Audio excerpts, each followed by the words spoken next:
नमस्कार, मी प्रथमेश दीक्षित. एनडीटीव्ही मराठीवर तुमचं सगळ्यांचं स्वागत. पॅरिस ऑलिम्पिक ही स्पर्धा संपूर्ण अवघे काही दिवस संपलेले आहेत. अवघे काही दिवसच झाले तसं म्हणूया. आणि ही स्पर्धा भारतासाठी थोडीशी संमिश्र ठरली. याचं कारण म्हणजे भारताच्या खात्यात फक्त 6 पदकं आली आणि काही अप्रिय घटना आपल्या संघासोबत घडल्या. त्यामुळे ही स्पर्धा आपल्या स्मरणातून फार निघून जायला खूप वेळ लागणार. म्हणजे विनेश फोगट सोबत झालेला प्रसंग असो, लक्ष्य सेन जो त्याच्या हातात ब्रॉन्झ मेडल आलेलं असताना त्याच्या शेवटच्या 2 फेरीमध्ये त्याची घसरलेली कामगिरी असते. अशा अनेक अप्रिय घटना आपल्यासोबत घडल्या आणि त्यामुळे हे पॅरिस ऑलिम्पिक खूप कामगिरीच्या दृष्टीने थोडंसं निराशाजनक गेलं. आता हे संपलं असलं तरीही अजून भारतीयांना एक आनंदाची गोष्ट असणार आहे. पहिली आनंदाची गोष्ट म्हणजे पॅरिस पॅरालिम्पिक स्पर्धा सुरू होणार. आता पॅरालिम्पिक स्पर्धा म्हणजे काय? तर अपंगत्व आलेले खेळाडू ज्यांना आपण भारतामध्ये खूप चांगला शब्द म्हणतो दिव्यांग खेळाडू, त्या खेळाडूंची स्पर्धा आता पॅरिसमध्ये जाणार आहे. अवघ्या काही दिवसातच या स्पर्धेला सुरुवात होईल आणि महाराष्ट्राचा एक चांगला उमदा तरुण खेळाडू या स्पर्धेमध्ये भारताचं प्रतिनिधित्व करणार आहे. बॅडमिंटन मध्ये जो मूळचा सांगलीचा आहे, सुकांत कदम. एनडीटीव्ही वर तुमचं खूप खूप स्वागत. आणि तुला या स्पर्धेसाठी सगळ्यात पहिले मनापासून शुभेच्छा. सगळ्यात पहिले मला तुझ्या आतापर्यंतच्या प्रवासाबद्दल सुद्धा जाणून घ्यायला आवडेल की तुझं हे पहिलं पॅरालिम्पिक स्पर्धा खेळायची. याच्या आधी तू world game, world para game सारखे एशियन चॅम्पियनशिप अशा स्पर्धा खेळत आल्या. तर आता पॅरालिम्पिक्स खेळतो तर काय भावना आहे तुझ्या मनामध्ये? नमस्कार. नक्कीच मला सांगायला आनंद होईल की आतापर्यंत ज्या मी टुर्नामेंट खेळत होतो त्या पण तितक्याच महत्त्वाच्या होत्या. पण पॅरालिम्पिक्स हे एक जगातली सगळ्यात मोठी टुर्नामेंट आहे आणि नक्कीच मला सांगायला आवडेल की ही माझी पहिली पॅरालिम्पिक्स असेल आणि आत्तापर्यंतचा प्रवास खरंच खूप कठीण होता. पण मी सांगेल की जेवढे मी एफर्ट घेतले होते किंवा जेवढं मी कठीण परिश्रम करत होतो त्यामध्ये मला खरंच यश मिळालंय. आता पॅरिससाठी मी नक्कीच जोरात तयारी करत होतो आणि आता मला वाटतं लास्ट एक 10 दिवस राहिलेत आमच्या टुर्नामेंटसाठी. सो नक्कीच खूप आनंद होतोय की एवढ्या मोठ्या टुर्नामेंटमध्ये मला सहभाग घ्यायला मिळतोय. नक्कीच. सुकांत, तुझ्याबद्दल थोडंसं आम्ही इंटरनेटवर जाणून घेताना आम्हाला लक्षात आलं की सायना नेहवाल ही तुझी रोल मॉडेल आणि अर्थातच बॅडमिंटन भारतामध्ये जे जे फॉलो करतात त्यांच्यासाठी ती रोल मॉडेल असायचं एक खूप मोठं कारण आहे. कारण पहिलं ऑलिम्पिक मेडल तिने भारताला मिळवून दिलं. कसं तिच्याकडून तुला इन्स्पिरेशन मिळालं आणि तुझ्या आतापर्यंतच्या जर्नी तिचा तेवढा म्हणजे तिचा कसं इन्स्पिरेशन मिळालं आणि कसा मोलाचा वाटा? नक्कीच सायनाबद्दल सांगायचं झालं तर तिला जे 2012 साली लंडन ऑलिम्पिक्समध्ये ब्रॉन्झ मेडल मिळालं होतं ते खरंच सगळ्यांना इन्स्पिरेशनल होतं. कारण तिच्यामध्ये जे फायटिंग स्पिरिट होतं ते खूप शिकण्यासारखं होतं. आणि मला सांगायला आवडेल की 2012च्या दरम्यानच मी बॅडमिंटन खेळायला सुरुवात केली होती आणि जे खेळाबद्दलची जी आवड निर्माण होणं जे इम्पॉर्टंट असतं पहिल्यांदा ते मला ते तिच्याकडून मिळालं. आणि दरम्यानच्या काळात मी जे तिला फॉलो करत होतो आणि ज्या वेनी ती जेवढ्या पुश करत होते आपली त्यातून बरंच काही शिकायला मिळालं. आणि मी सांगेन की नक्कीच मला तिच्या पाठीमागं तिने जसं ऑलिम्पिकमध्ये मेडल मिळालं होतं तसंच मला पॅरालिम्पिकमध्ये गोल्ड मेडल मिळवता येईल अशी मी मेहनत करत आहे. नक्कीच. आणि तू मिळवशील याची आम्हाला खात्री आणि आमच्या सगळ्यांच्या शुभेच्छा तुझ्या सोबत आहेत तुझा. पण हा इंटरव्ह्यू जो प्रेक्षक आहेत, त्यांच्यासाठी एकदम सोपं करून सांगतील की अनेकांना पॅरालिम्पिक स्पर्धा असतात हे देखील माहिती नसतं. पण तू ज्या SL4 कॅटेगरीमध्ये करतोस म्हणजे SL4 कॅटेगरी असते, SL3 असते, ही कॅटेगरीचे क्रायटेरिया कसे ठरतात, याच्यासाठी काय निकष असतात आणि कसं त्यांचं क्लासिफिकेशन केलं जातं हे आमच्या प्रेक्षकांना समजावून सांग. नक्कीच पॅरा बॅडमिंटनचं जर माहिती द्यायची झालं तर पॅरा बॅडमिंटनमध्ये 6 कॅटेगरीज असतात. त्यातल्या 2 व्हीलचेअरच्या कॅटेगरी असतात. ज्यामध्ये बिलो स्पायनल कॉर्ड आणि अबाव स्पायनल कॉर्ड असे डिफरन्शिएट करतात. जे सगळ्यात जास्त सिव्हिअर इंजर्ड असतात त्यांना व्हीलचेअर वनमध्ये कॅटेगराईज केलं जातं. जे पार्शली किंवा ज्यांचा वन लेग बॅलन्स नसतो त्यांना व्हीलचेअर टूमध्ये ते कॅटेगराईज करतात. तिथून पुढच्या 4ही कॅटेगरी स्टँडिंगमध्ये येतात. त्यातल्या 3 कॅटेगरीमध्ये एक SL3 SL4. मग SL म्हणजे स्टँडिंग लोअर आणि SU म्हणजे स्टँडिंग अप्पर. तर स्टँडिंग लोअरमध्ये जे लोअर लेग्समध्ये जी डिसेबिलिटी असते त्याला डिफरन्शिएट करतात. जास्त डिसेबिलिटी असेल तर त्यांना SL3मध्ये कॅटेगराईज करतात. जर कमी डिसेबिलिटी असेल किंवा मुवमेंट बऱ्यापैकी चांगली असेल जी की माझी कॅटेगरी SL4 त्यामध्ये कॅटेगराईज करतात. SU5 म्हणजे ज्यांना हँडमध्ये किंवा अप्पर बॉडीमध्ये डिसेबिलिटी असते त्यांना SU5 मध्ये कॅटेगराईज करतात. आणि एक SH म्हणजे शॉर्ट हाईट जे ड्रॉप लोकांची असते कॅटेगरी, त्यांची एक कॅटेगरी असते, त्यांना आपण SH6 मध्ये कॅटेगराईज करतो. ओके. आणि अजून एक याला एक जोडून प्रश्न विचारतो की जे नॉर्मल ऑलिम्पिक स्पर्धांमध्ये जे बॅडमिंटन खेळलं जातं त्याचे नियम आणि पॅरालिम्पिक्सचे नियम हे सेमच असतात की त्यामध्ये काही बदल असतो? नियमामध्ये बदल नसतो. बॅडमिंटन आणि ज्या टुर्नामेंट पण होतात ते त्यांच्या नियमानुसारच होतात.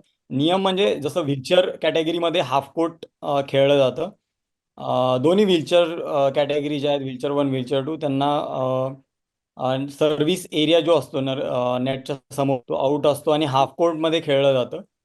SL3 मध्ये मात्र फक्त हाफ कोर्ट, नेटच्या जवळचा एरिया पण अलाउड असतो आणि फक्त हाफ कोर्ट खेळलं जातं, डिपेंडिंग ऑन म्हणजे ज्यांचं जेवढं रिस्ट्रिक्शन असतं किंवा ज्यांचं जेवढं पोटेन्शियल असतं मुवमेंटचं, तेवढाच भाग त्यांना दिला जातो. बट SL4, SU5 आणि SH6 सेमच रूलनुसार खेळल्या जातात. म्हणजे त्यांना कोर्ट पण सेम असतं, रूल्स पण सेम असतात आणि सगळ्या गोष्टी सेम असतात. ओके. आता थोडासा हा पुढचा प्रश्न माझा थोडासा शारीरिक क्षमतेबद्दल आहे. आम्ही जे ऑलिम्पिक मध्ये बॅडमिंटन बघतो त्याच्यामध्ये आम्ही बघतो की खेळाडू अक्षरशः त्याच्यामध्ये थकतात. कोर्टच्या या टोकापासून त्या टोकापर्यंत जायला, स्मॅश मारताना किंवा ड्रॉप शॉट उचलताना अगदी त्यांची फसवणूक होते. तर बिईंग अ पॅरालिम्पिक प्लेअर तुला सराव करताना कधी याचा म्हणजे काही त्रास झाला का? मग त्या त्रासातून तू कसं स्वतःला ओव्हरकम करत गेलास आणि आज तू या स्टेज पर्यंत येऊन पोहोचलास ते आम्हाला जाणून घ्या.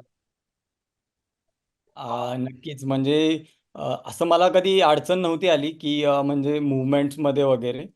मी पहिल्यापासूनच क्विक अडॅप्ट करायचा प्रयत्न करत होतो आणि बॅडमिंटन असा गेम होता, की जो मला पटकन अडॅप्ट होत होता. म्हणजे मला असं मूव्हमेंटमध्ये पण एवढा जास्त त्रास होत नव्हता. मी बऱ्यापैकी मूव्ह पण करत होतो. गावाकडून असल्यामुळं मला जास्त ते ॲजिलिटी होती माझ्यामध्ये, की आपण म्हणतो चपळपणा तो पण होता. त्यामुळं मला त्याचा खूप बेनिफिट झाला आणि त्यानुसार मग मी मूव्हमेंट वगैरे क्विक क्विक अडॉप्ट करत गेलो आणि सांगायचं झालं तर म्हणजे बॅडमिंटनसाठी मी असं एक्स्ट्रा काही प्रिपेअर करत नव्हतो स्टार्टिंगला. पण जेव्हा माझं इंजिनिअरिंग संपलं आणि त्यानंतर मी जेव्हा एका अकॅडमीमध्ये आलो, निखिल कानेटकर बॅडमिंटन अकॅडमीमध्ये, तिथं हो. मला मग पर्टिक्युलरली गायडन्स मिळाला, की साठी काय मुवमेंट करावे लागतात, ड्रॉपसाठी काय मुवमेंट करावे लागतात किंवा कसं क्विक आपण रीच करू शकतो शटल जवळ किंवा कसं रिकवर होऊ शकतं. या सगळ्या ज्या टेक्निकल गोष्टी आहेत त्या मला 2015 नंतर कळायला चालू झाल्या आणि त्याच्यानंतरच मला माझ्या जे बॅडमिंटनचं करिअर होतं त्याच्यामध्ये मला यश मिळायला चालू झालं. एक्झॅक्टली. सुकांत कसं असतं की प्रत्येक कुठली स्पर्धा महत्वाची म्हणलं झाली की असं एक तरी प्रसंग घडतो भारतीय संघासोबत समुगाची की ज्याने संपूर्ण मोरॅलिटीवर हे होतं. जसं आपल्याला माहिती की प्रमोद भगत हे सिनियर खेळाडू पॅरालिम्पिक पॅरा स्पोर्ट्स मधले. यंदा त्यांना ज्या पद्धतीने त्यांना संघटनात्मक म्हणजे त्यांच्यावर बॅन लागला गेला हे खरं तर खूप सगळ्या भारतीयांसाठी मोरल डाऊन करणार आहे. तू त्यांच्यासोबत खेळला असेल, तू त्यांना समोरून खेळताना पाहिलं असेल, त्यांच्या खेळाबद्दल तू काय सांगशील? आणि जे एखाद्या भारतीय खेळाडू सोबत जर असं होत असेल तर मोराल यामुळे कमी होतं का एखाद्या टीमचं किंवा प्लेअर? नक्कीच. म्हणजे मला खरंच ते खूप धक्कादायक होतं जे पण झालं ते. कारण थोडासा टेक्निकल प्रॉब्लेममुळे त्यांना जे फेस करावं लागलं ते खूपच म्हणजे धक्कादायक आहे आणि एखाद्या खेळाडूला ही गोष्ट मिळणं म्हणजे हा शेवटचा पर्याय असतो आणि म्हणजे मला स्वतःला खूप मोठा धक्का बसला होता, की प्रमोद भगत जो की लास्ट टाइमचा गोल्ड मेडलिस्ट होता टोकियोमध्ये आणि त्याला या पॅरालिम्पिक्समध्ये पार्टिसिपेट नाही करता येणार आणि मी आणि तो दोघं डबल्स खेळायचो. आम्ही दोघं वर्ल्ड नंबर 1 होतो. सो आम्ही खूप क्लोज होतो आणि मी सोबत खूप मला वाटतं बऱ्यापैकी एक 8-9 वर्ष झाले आम्ही सोबत ट्रेनिंग करतोय. त्यामुळं खूप एक चांगला बॉन्ड होता आणि एक चांगल्या प्रकारे त्यांनी मला पण गाईड केलं होतं किंवा त्याचा जो स्वभाव आहे, त्याचं जे नेचर आहे, शेअरिंग आणि केअरिंगचं, हे नक्कीच त्याच्यामुळं मग तो हळवापणा येतोच आपल्यामध्ये आणि असा प्रसंग त्या माणसाबरोबर घडल्यानंतर खूपच धक्का बसतो. पण मला वाटतं की आपल्या सगळ्यांना त्यातून एक शिकण्यासारखंच आहे की आपण प्रत्येक गोष्टीमध्ये अवेअर असलं पाहिजे. प्रत्येक गोष्टींबद्दल जास्तीत जास्त काळजी घ्यायला पाहिजे. कारण आपण किती वरच्या लेवलला पोहोचलो तर तेवढ्या लेवलच्या अडचणी येतात. अगर छोट्याशा लेवलवर आपण कदाचित म्हणू शकतो की एवढा प्रॉब्लेम नाही येणार. बट मोठ्या लेवलला छोट्या छोट्या गोष्टी जसं तेवढ्या वेटनी तिचं मेडल प्रसंग हे आल्यामुळे त्याला ते फेस करावं लागणं. सो ह्या ज्या अडचणी आहेत त्यातून मला वाटतं शिकण्यासारखं हेच आहे की आपण प्रत्येकाने काहीतर असं प्रिपेअर राहायला पाहिजे स्वतःबद्दल की अशा अडचणी येऊच नाही एवढं प्रिपेअर करायला पाहिजे. जसं आपण खेळाबद्दल प्रिपेअर करतो तसंच आपण या गोष्टींबद्दल पण प्रिपेअर करायला पाहिजे. नक्की. सुकांत, आता मला तुझ्या थोडं कॉम्पिटिशन कडे यायचंय की या तुझ्या कॅटेगरीमध्ये आता पॅरालिम्पिक मध्ये तुझं काय वाटतं की कॉम्पिटिशन तुला कोण आहे? बाहेरच्या देशात असे प्लेअर आहेत का तुझे खरंच या कॅटेगरीत चांगले करतात आणि ते या स्पर्धेसाठी तुला टफ ठरू? अपोनंट बोलायला गेलं तर नक्कीच म्हणजे क्वालिफिकेशन पिरियडमध्ये स्पेशली डोमेस्टिकली सगळ्यात हाय कॉम्पिटिशन होतं. जो की मी, सुहास, तरुण आमच्या तिघांमध्ये खूप क्लोज कॉम्पिटिशन होतं आणि ज्या वेळी आम्ही तिघं पण परफॉर्म करत होतो डू ऑर डाय, प्रत्येक टुर्नामेंटमध्ये डू ऑर डाय सिच्युएशन येत होते आणि प्रत्येकजण डाय सिच्युएशनमधून कसा बसा उभा राहून पुन्हा डू ऑर सिच्युएशनवर येतो. म्हणजे वर खाली आणि एवढं क्लोज क्वालिफिकेशन होतं की म्हणजे आणि पण त्याचं मला वाटतं एक ॲडव्हान्टेज असं होतं की आम्ही तिघं एकमेकांना खूप पुश करत होतो, लिमिट्सपेक्षा जास्त पुश करत होतो. त्यामुळे इंटरनॅशनली आम्हाला एवढे जास्त कॉम्पिटिशन्स नाही आहेत. पण मला सांगायला आवडेल की एक लुकास मजूर जो पॅरिसचाच आहे, फ्रान्सचा, तो पण एक चांगला कम्पिटिटर आहे. पुन्हा एक इंडोनेशियन आहे फ्रेडी आणि एक मलेशियन आहे बुराउद्दीन.